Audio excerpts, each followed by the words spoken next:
The morning sun beat down mercilessly as Ruby adjusted the heavy jacket on her narrow shoulders, feeling the familiar weight of stares from classmates gathered near the school's chain-link fence. 3 weeks had passed since the funeral, and the whispers hadn't stopped.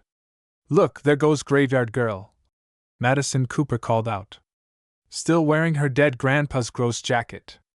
Ruby kept walking, her worn sneakers crunching against gravel. The leather jacket hung past her knees, its sleeves rolled up like bulky donuts around her thin arms. The patch on the back made everyone treat her like she carried disease, a silver serpent coiled around a flaming wheel, faded to the color of old pewter. "Ruby, honey, wait up." Mrs. Henderson from Trailer 47 hurried across the dusty lot. "That's quite a distinctive piece your grandfather left you." "It's just a jacket," Ruby mumbled. Mrs. Henderson was already backing away, fear flickering in her eyes. "Just be careful who sees you wearing that, dear. Some symbols carry more weight than others."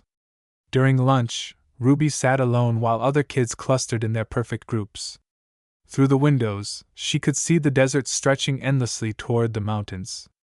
Copper Ridge was the kind of place people passed through, not stayed in by choice. "Hey, freak show." Dylan Porter slid into the seat across from her. "My dad says your grandpa was in some kind of gang. Says that jacket probably has blood on it." Ruby's grip tightened on her plastic fork. "Your dad doesn't know anything." Dylan grabbed her jacket collar, jerking her forward. "What did you say, Mr. Porter?" Mrs. Garcia's voice cracked like a whip. "Release Miss Castellano immediately." When the final bell rang, Ruby stepped outside to a distant rumble, deep, rhythmic, growing louder. Motorcycles approaching from the east. At home, Ruby found her mother hunched over bills. "Dylan Porter grabbed my jacket today," Ruby said. Maria's pencil stopped moving. "That Porter boy's trouble. Stay away from him." "Mom, what did Grandpa do before he moved here?" The pencil snapped. "Your grandfather was a complicated man. He made difficult choices. That's all you need to know." Outside on her rock, Jamie Martinez approached. "That jacket you're wearing, my grandfather saw you in town and got real quiet. Started talking about old times, riders, men who lived by different rules. He said that patch means something important." In the distance, she heard that rumble again. Motorcycles heading her way. The rumble grew clearer, the unmistakable thunder of multiple motorcycles. They appeared like a mirage, then solidified, at least 20 bikes cresting the hill, riding in formation. Ruby burst through the screen door.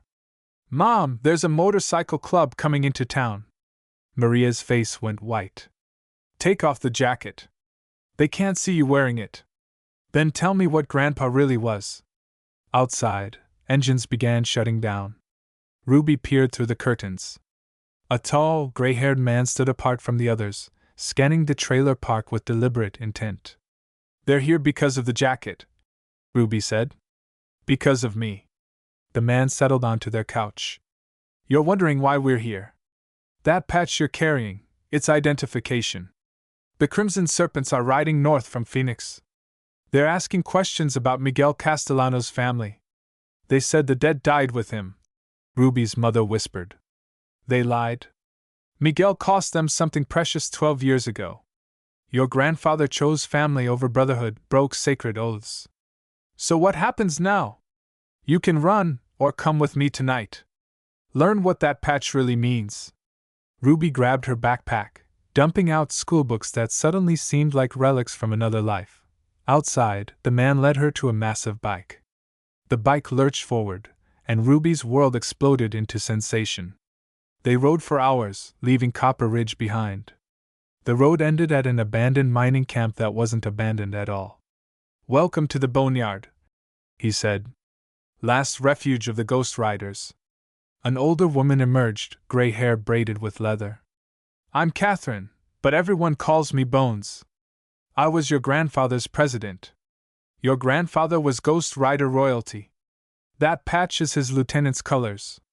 The Crimson Serpents are coming for you specifically," Bones continued. "That patch makes you heir to everything Miguel left unfinished, a promise that could save the Ghost Riders or destroy us." "What kind of promise?"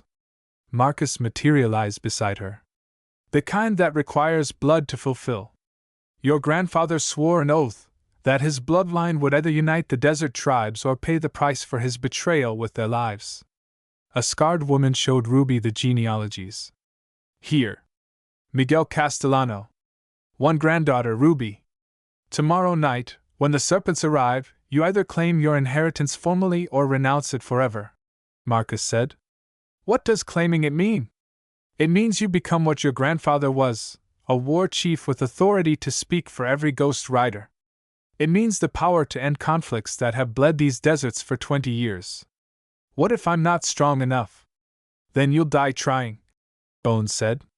Question is whether you've got the spine to find out why that jacket found you. The rumble of approaching engines cut through the night. Too early, Bones growled. They weren't supposed to be here until tomorrow. Around the fire, 20 Ghost Riders moved with lethal efficiency, weapons appearing. Ruby found herself pushed to the center. Get her out of here, Marcus snapped. No time, Bones said. They're already here. Ruby Castellano. A voice boomed. We know you're in there. I'm done hiding, Ruby said, stepping toward the firelight. Ruby, no! I'm here, she called out. What do you want? Figures emerged from shadows, serpent patches coiled across their backs. The man in the lead was built like a linebacker. I'm Viper. I've been looking forward to meeting you for 12 years. My grandfather's dead. Whatever debt you think exists died with him. Blood debts don't die. They compound interest. Your grandfather cost me my brother's life. He stepped closer. I'm going to give you a choice. Renounce that patch and walk away forever. Do that, and I'll let you and your mother disappear. And if I don't? Then we finish what your grandfather started tonight. With blood. The girl's under Ghost Rider protection, Marcus said. You want her, you go through all of us. Viper laughed. Oh, I was hoping you'd say that. He raised his hand, and the darkness erupted. Not 7 serpents, 20, 30 more. Tell me, little girl, how many people are you willing to watch die for wearing dead man's clothes? 10 seconds, Viper announced. Then my boys start collecting. Ruby reached for the zipper. She couldn't be responsible for this slaughter. 6. 5. Ruby, don't, Bones pleaded. Your grandfather died believing his bloodline would finish what he started. Ruby pulled the zipper down 6 inches. Then stopped. Something was wrong with the jacket's weight. Her fingers found an object wrapped in oiled leather. 2. She pulled it free. A pistol, small, silver, deadly. MC Miguel Castellano. Time's up, Viper announced. The first shot came from darkness beyond the serpents. One of Viper's men fell. Then another shot as Ghost Riders opened fire. But there weren't enough. For every serpent who fell, 2 more opened fire. Marcus tackled Ruby behind mining equipment. Stay down, he shouted, but his voice was weak. Dark stains spread across his shirt. Around them, Ghost Riders fell. Bones went down before reaching their position. The genealogy book tumbled from her hands, pages scattering. The shooting stopped. Viper's shadow fell across them, his weapon pointed at Ruby's head. Disappointing.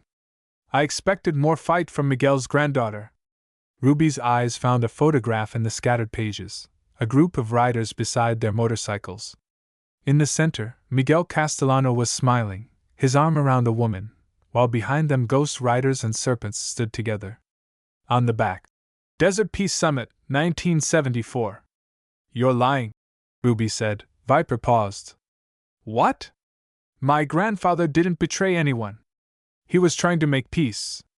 She held up the photograph. This is from 1974. You and the Ghost Riders used to work together. Something flickered across Viper's face. Where did you find that? Your brother wasn't killed because of my grandfather's betrayal. He was killed because he supported the peace talks, just like Miguel did. You've been hunting my family for 20 years because you needed someone to blame for destroying something you never wanted. Marcus stirred. Smart girl. Miguel always said the truth was in the details. Shut up. Viper's composure cracked. The peace talks failed because someone murdered the negotiators, Ruby said. Both sides, Ghost Riders and Serpents who believed in ending the violence. It was you. You killed your own brother to keep the war going. He was weak. Viper exploded. Just like Miguel. They would have given away everything our fathers built. A silver-bearded serpent lowered his weapon. Jesus, Viper. You told us Miguel killed Tommy during a raid. He might as well have. Viper snarled, but his authority was crumbling. Ruby stood slowly. I know what my grandfather really did.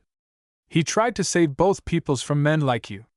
The question is, what you're going to do with that truth. The silver-bearded serpent, Eddie, stepped forward. Tommy was my cousin. I rode with him for 15 years. You looked me in the eye at his funeral and swore Miguel Castellano pulled the trigger.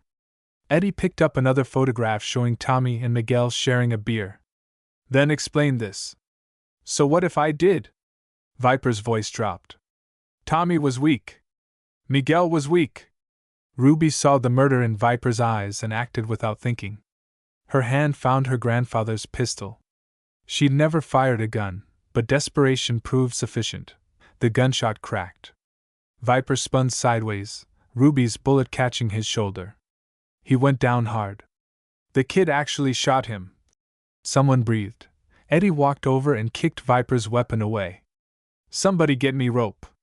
We've got 20 years of lies to sort through. Ruby collapsed beside Marcus. Your grandfather, he whispered, taught you better than he knew. 20 years! Eddie muttered as he bound Viper. 20 years of hunting Ghost Riders because you told us they killed Tommy. Ruby gathered scattered photographs. Each showed Ghost Riders and Serpents working together, building something larger. There's more, Ruby said, holding up a photograph of both club leaders shaking hands beneath a banner reading, Desert Brotherhood Compact 1974. They had a treaty. Both clubs agreed to share territory, end the violence. Naive children playing at peace. Viper spat. Strength? Ruby stood. You murdered your own brother and blamed innocent people. You've spent 2 decades feeding on hate because you were too weak to try building something better. Ruby, Marcus whispered. Your grandfather left more than the jacket. There's a safety deposit box in Copper Ridge. Keys sewn into the jacket's lining. Ruby's fingers found the small hardness, a key wrapped in oiled leather. Evidence that could clear names, Marcus continued. Documentation of who really killed the peacemakers, who sabotaged the Brotherhood Compact, who really murdered Tommy Castellano. My grandfather wrote everything down, Ruby said, the key clutched in her fist. Names, dates, witnesses. This opens a safety deposit box at First National. Everything you need to know about who destroyed the Brotherhood Compact is waiting there. Viper's face went ashen. You're bluffing. The rumble of approaching engines reached them. Iron Wolves, Eddie breathed. The Iron Wolves were the third club, bigger than either the Serpents or Ghost Riders, meaner than both combined. How many? Too many. And they're not here to talk. But as Ruby stared at the approaching dust cloud, she realized something. This isn't the end of my grandfather's plan. This is exactly what he'd prepared for. The Iron Wolves have been waiting for us to destroy each other for 20 years. But what if we didn't? What if instead of finding weakness, they found strength? Eddie's engine roared. Ghost Riders, you know this ground? The tattooed woman smiled grimly. Better than they do. The Iron Wolves roared into Copper Ridge, at least 40 motorcycles. Their leader, a mountain of a man, raised his fist and brought the convoy to a halt. Look what we got here. Enemies playing nice. Ruby stepped forward alone. Behind her, she heard Eddie curse, motorcycles revving. Stop! She called back. This is my choice.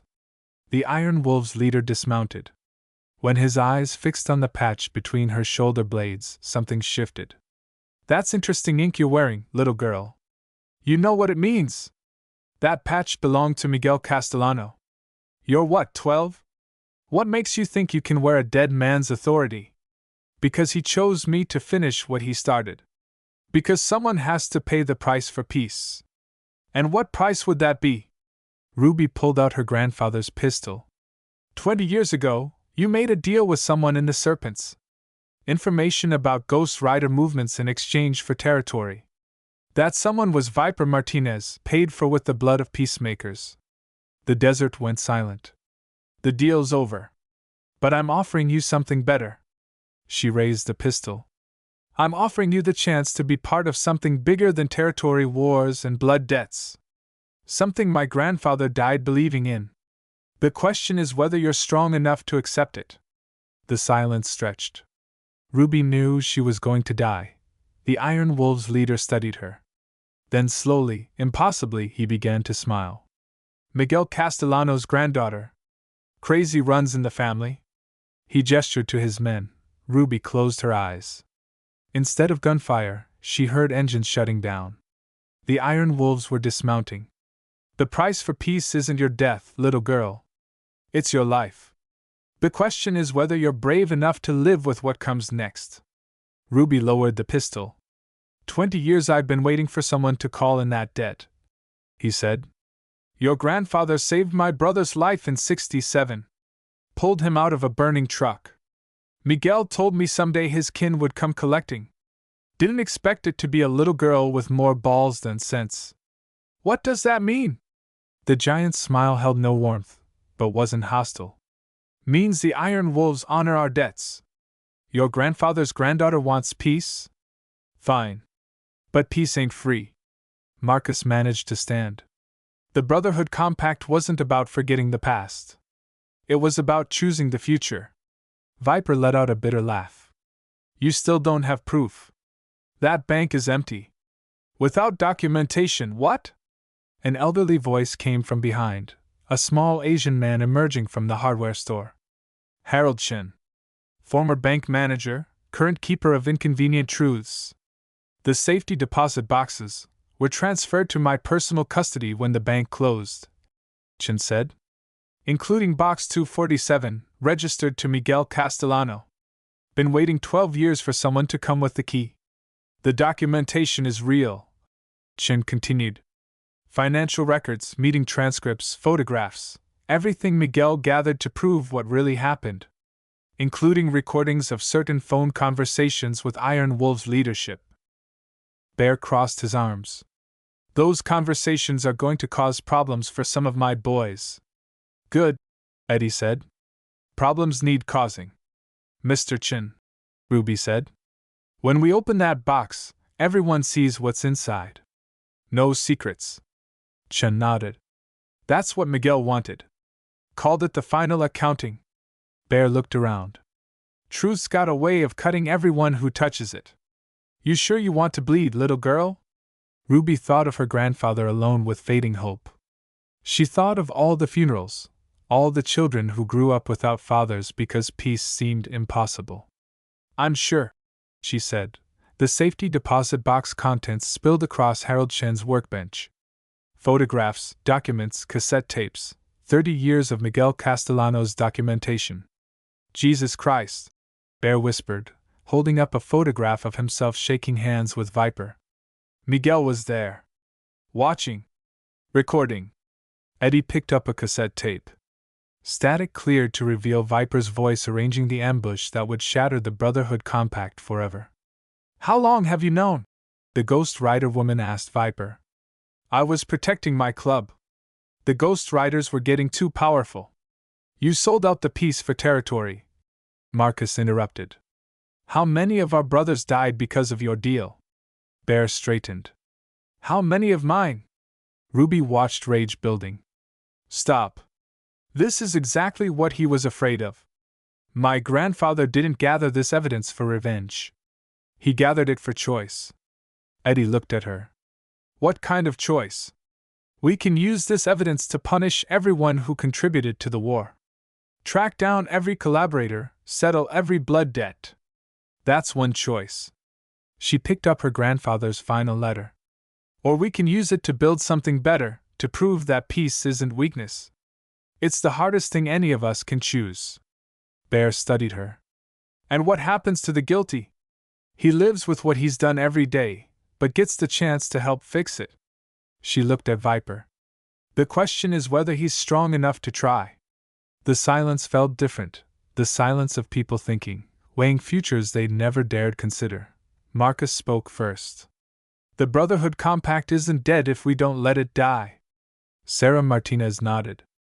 I'd like to shake hands with my enemy and call him brother. Eddie stepped forward. Serpents support the peace. All of it. Bear extended one massive hand toward Eddie, then Marcus, then Sarah. Iron Wolves honor our debts. To Miguel Castellano, to his granddaughter, and to the peace she's buying with her courage. As Ruby watched the handshakes that would end 20 years of war, she felt her grandfather's presence one final time, not as weight on her shoulders, but as wind at her back, pushing her toward whatever came next. 6 months later, Ruby stood in the parking lot of Copper Ridge Elementary, watching classmates pile into buses. The jacket hung looser now, she'd grown 3 inches, but the patch between her shoulder blades still drew stares. Ruby, Tommy Hernandez called. You sure you don't want to come to my pool party? She smiled and shook her head. Thanks, but I've got plans. Plans that involved a monthly meeting that had become the most unlikely tradition in Nevada desert history. Every third Saturday, the leadership of 3 motorcycle clubs gathered in Harold Chen's hardware store to work through the endless complexity of keeping peace between men who had been trained for war. Ruby had missed exactly 1 meeting in 6 months. The sight of a 13-year-old taking notes during discussions of interstate drug smuggling routes had initially amused the bikers. Now they waited for her input before making major decisions. As she approached the hardware store, Ruby could see the familiar collection of motorcycles parked outside, Iron Wolves, Serpents, and Ghost Riders side by side, their chrome gleaming in the afternoon sun. The sight still gave her a small thrill of accomplishment, though she'd learned to temper pride with realism. Peace was a daily choice, not a permanent achievement. The bell chimed as Ruby entered. Ruby, Chen called from behind the counter. Your grandfather's things came back from the county courthouse. The box contained the last of Miguel Castellano's personal effects. Inside were his military medals, photographs of her grandmother, and a letter addressed simply, "To my heir."